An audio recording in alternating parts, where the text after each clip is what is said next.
2011 Toyota Sienna van. This is an all-wheel drive. I'm going to replace the left front wheel bearing. I'm pretty sure that's the one that's making the noise because it's where when I turn right, it increases the noise on the left. And vice versa, if you turn left, it increases the noise on the right. It'd be the right wheel bearing. Most of the time. Unless it has play. These wheel bearings have no play, so I'm going with the left front. So, you're gonna need a 12-point socket, and this is 1 3/16". It fits on there. And what you really need is a 30mm 12-point, deep. My shallow didn't fit, so I ground this down a little bit to allow it to fit. So now I need to get one of these for stock. 1 3/16" or a 30mm deep wall, 12mm socket, okay? But I got it off. So now that we got that off, then you need to remove your tie rod in. It's got a cotter pin in it. Remove the cotter pin, and it's a 17mm. Take the nut off, and then you hit the knuckle with a hammer. Okay? Hit the knuckle with the hammer. Try not to hit the threads. Kind of hard to get in there. You hit the knuckle, you'll break the taper. You'll be able to tell the difference in the sound when the taper's broke. More hollow when you hit it and the taper's broke.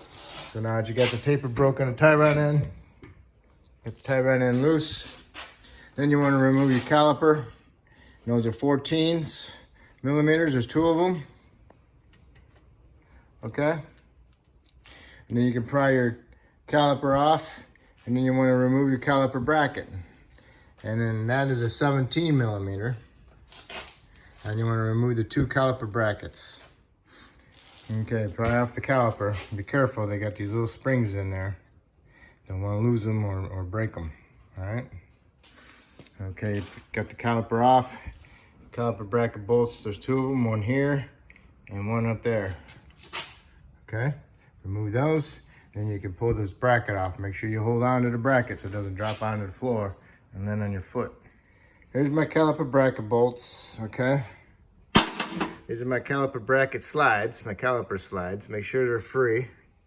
Make sure they're not stiff. If they're stiff, you need to take them out, clean them up, put some dielectric grease on them or Sil Glide.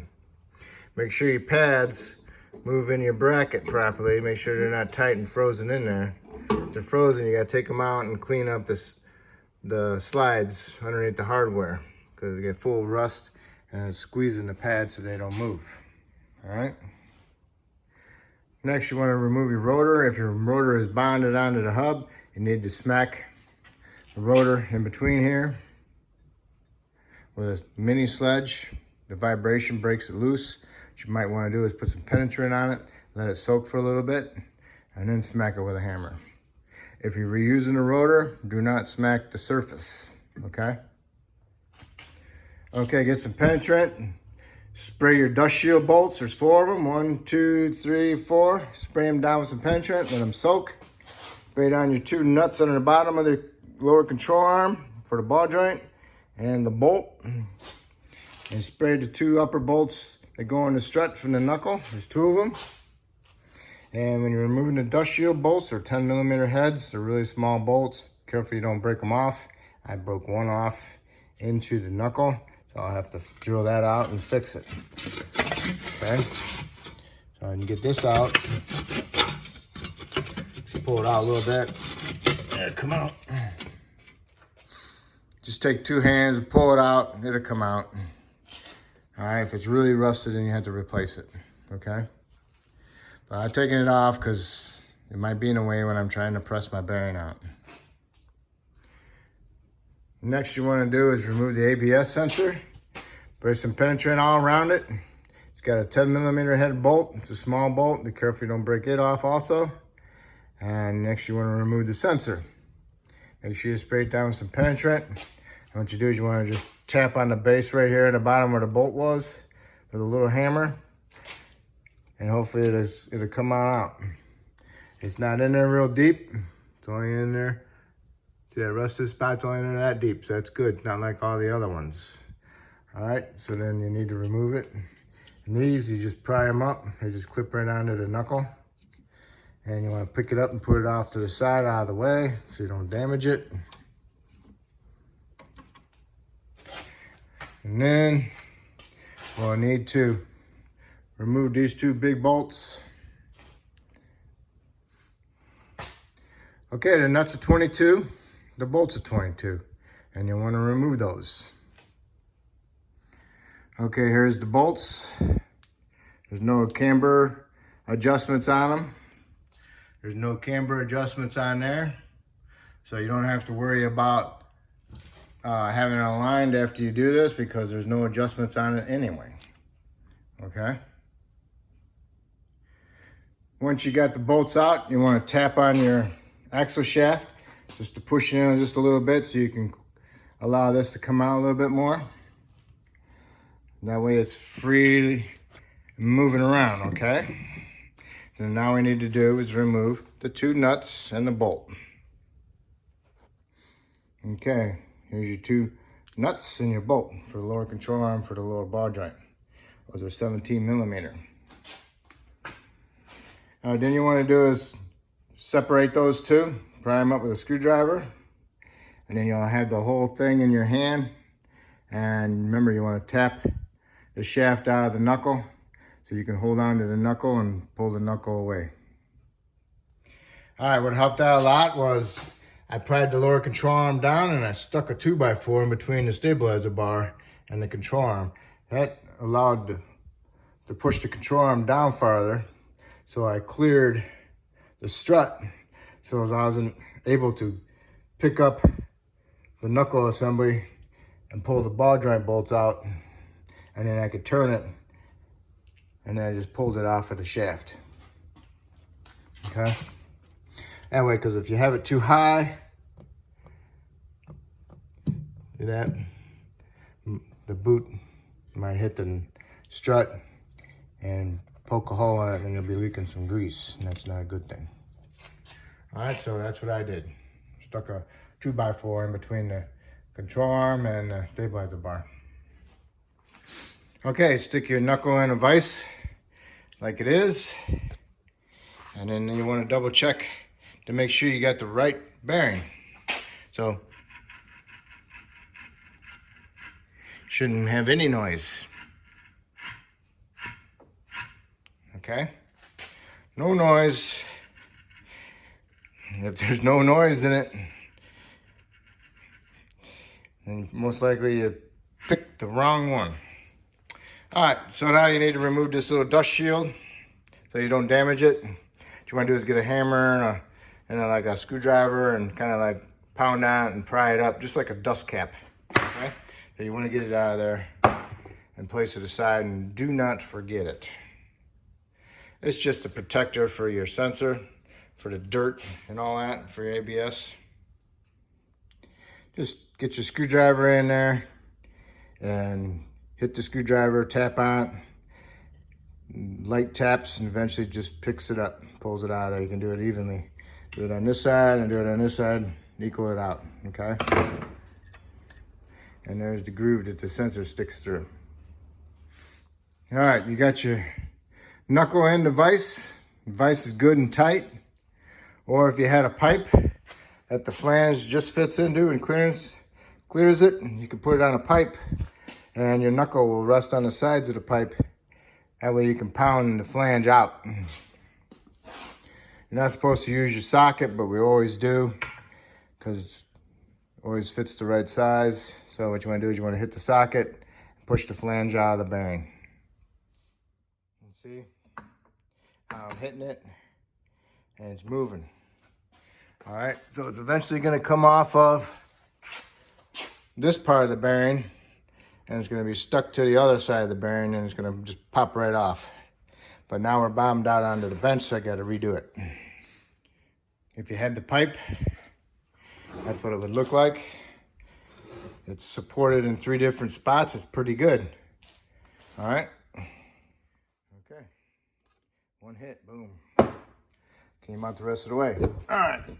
So you remove the outer outer part of the race that's attached to the flange. Okay, see there's the flange, or the race stuck to the flange. So we'll do this first. Put this in your vise, okay, unless you got a new one. Most likely not. Get a die grinder with a cutoff on it. What you want to do is you want to grind it and put a groove in this. Watch what you're doing so you don't go too deep and grind into the flange. It's okay if you hit the flange a little bit. You don't want to cut too deep. So what you want to do is get a nice groove in there. And when you get the groove in there, then you can smack it with a chisel and a hammer. And what you'll do is it either cracks it, or actually it cracks it the rest of the way of the cut because you didn't cut all the way through it. And when it cracks it, it expands it, and then you can just pull that race right off of there. Okay, there's my chisel. I smacked it in there. What did it? It stuck in there, which is great. A great example of showing you this. See how that comes right off of there? That's awesome. And look, I just nicked it just a little bit, which is fine. And what you want to do is clean all that up. And when they're going together, put some anti-seize on it. All right, next you want to do is put the knuckle in the vise, and there's a clip. It's on the outer part of it, right here. See that part and that part? You gotta squeeze those together so you can get that clip out of there. So make sure you spray with some penetrant and clean it up best you can. The worst part about these clips is they rust to the inside of the knuckle. So you want to spray some penetrant, let them soak a little bit, and then you want to get a screwdriver. You want to get in around there, and you want to hit it with a hammer to break it loose from the sides. And do the same thing over on this one. Okay, it worked pretty good on this one. This one came loose, and I moved it from over here all the way to there. So now you need to do is get some snap ring pliers, squeeze it together, and then stick a little screwdriver down in there, get in between there, and pry it out. And have two of them. While this one's prying out, get the other one in there and pry this out. And just keep working your way around, lifting that clip out of there. You gotta have a real nice big set of snap ring pliers. These are snap-ons. They're pretty good. So squeeze it together, stick a little screwdriver underneath it, pry it out, hold on to it, and stick another screwdriver underneath it and work its way around. As you're working it, the whole thing pops out. So what I'm gonna do is clean that up also.